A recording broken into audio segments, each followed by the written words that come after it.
I've told you a long and complicated story about building a campaign like this. What I was trying to achieve here is give you an idea of some of the key principles that we applied, both in terms of understanding the audience, of what we we're trying to achieve sort of strategically, of the steps that we went through. And I thought that, yeah, I go back to the thing I said at the start.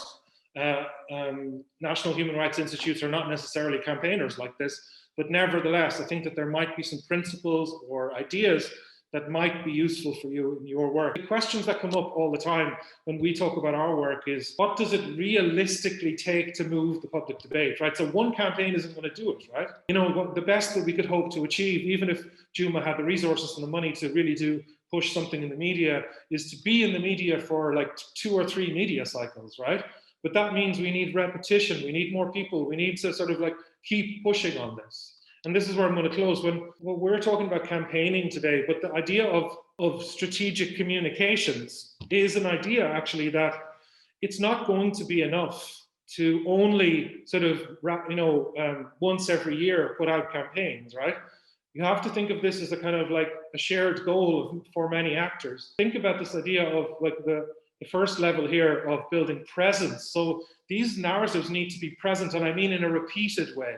So the first level is to think about campaigning and media work. The second level is to think about project work, right? So that people who are directly engaging public groups can actually, take the lessons from narrative change and bring that to their work, right? And think about like whether they're service providers or that help them at the front lines. And then the third level is to think a lot more about making the space for policy change, right? So the policy work and legal work at the top. So these things are very much connected, actually. For me, it's trying to think about this idea. Sometimes when we use the term strategic communications, people understand it to be, doing communications well, but actually it really is a much more ambitious project. You can see that it's much more about trying to think about shifting norms and trying to push forward on these ideas here. So hopefully this gives you a kind of, where does this campaign fit into the bigger idea of how to pull groups of people together, of seeing the shared values and a shared goal in terms of going forward.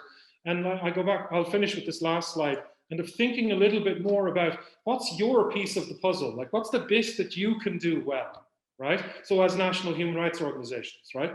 And so to think a little bit more about trying to pull people together and thinking about the bit that they can do, If we think about the size of the challenge, there's a moment where we have to really think about how do we put together the pieces of the puzzle to really try and push back on what's been a really, I suppose, challenging moment for all of us.